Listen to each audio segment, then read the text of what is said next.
Everyone, तो जैसे कि हम सबको पता है कि आपका एग्जाम जो है वो ज्यादा दिन दूर नहीं है और जैसे जैसे हमारा एग्जामिनेशन पास आते जाता है आप लोगों के दिल की धड़कनें बढ़ती जाती हैं, आपकी एंजाइटी बढ़ जाती है और लास्ट मोमेंट पे जो फर्स्ट क्रिएट होता है कि मैम अब बस वो कुछ इंपॉर्टेंट टॉपिक्स या कुछ इंपॉर्टेंट यूनिट्स पता चल जाए जिसमें से एटलीस्ट अब अगर हम लास्ट में रिविजन करें, या फिर कोई ऐसा बच्चा है जो लास्ट में जिसने प्रिपरेशन करनी शुरू करी है और वो चाहते हैं कि उन्हें ये पता लग जाए कि मैक्सिमम नंबर ऑफ क्वेश्चंस जो है वो किन यूनिट से बनते हैं, तो वो 3 यूनिट्स जो है आज मैं आप लोगों को बताने वाली हूँ ताकि आपका थोड़ा सा जो लोड है वो कम हो जाए।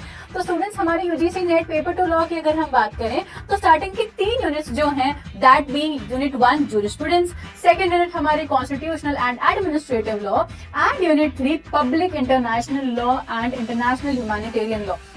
ये 3 यूनिट्स हैं जिसमें से सबसे ज्यादा मैक्सिमम क्वेश्चंस बनते हैं। अब ऐसा नहीं है कि बाकी यूनिट से बनते नहीं है, आपने मांगा था मैक्सिमम, तो मैं मैक्सिमम जो क्वेश्चंस हैं वो यूनिट्स आप लोगों को बता रही हूँ। यूनिट 1 की अगर अपन बात करें तो schools of jurisprudence, legal personality, possession, rights, इन सबकी जो थ्योरीज है ये बहुत इंपॉर्टेंट है। स्कूल्स ऑफ जूरिस्प्रूडेंस हमारे लिए बहुत इंपॉर्टेंट टॉपिक बन जाता है यूनिट 1 में। यूनिट 2 की अगर अपन बात करें तो जो हमारी अमेंडमेंट वाला जो टॉपिक है उसमें जो केसेस की क्रोनोलॉजी है वो हमारे लिए बहुत इंपॉर्टेंट है।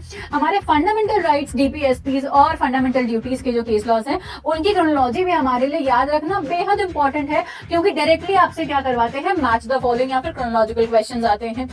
अच्छा, इन्हीं के साथ साथ अब आप क्योंकि केस लॉज कर रहे हैं तो आर्टिकल्स भी अपने आप याद हो जाएंगे, कौन से अमेंडमेंट से कौन सा आर्टिकल आया, इससे भी सीधे सीधे आपके क्वेश्चंस बनते हैं स्टूडेंट्स। ठीक है, कौन सा जो अगर अपन बात करें चैप्टर है कॉन्स्टिट्यूशन का, कौन से हमारे किसी और कंट्री के संविधान से लिया गया है, ये भी आप लोगों के लिए बहुत ही ज्यादा रेपिटेटिव क्वेश्चन जो है वो UGC NET paper two law में पूछा जाता है। फिर आती है हमारी यूनिट 3 जो कि काफी बच्चों की नापसंद यूनिट है, जितना मैंने सुना है बच्चे उसको काफी थोड़ा दूर दूर भागते हैं।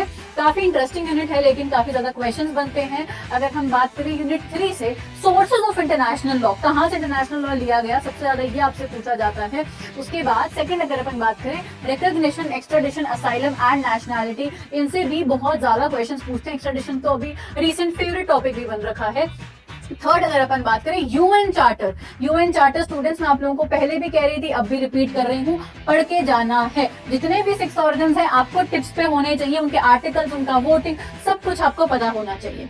तो ये कुछ 3 यूनिट्स थी, इनके कुछ टॉपिक्स थे जिनमें से मैक्सिमम क्वेश्चन आते हैं। एटलीस्ट 70% जो हमारा पेपर है वो इनमें से बन जाता है, बाकी का 30% है वो हमारी बाकी यूनिट्स कवर करती हैं। अब ये रेशियो थोड़ा बहुत ऊपर नीचे हो सकता है, but unit 3 are the most important, are the most vast units of UGC NET paper two law. So I hope अब आप इस चीज को ध्यान में रख के अपनी प्रिपरेशन जो है वो आगे कंटिन्यू करेंगे। All the very best students.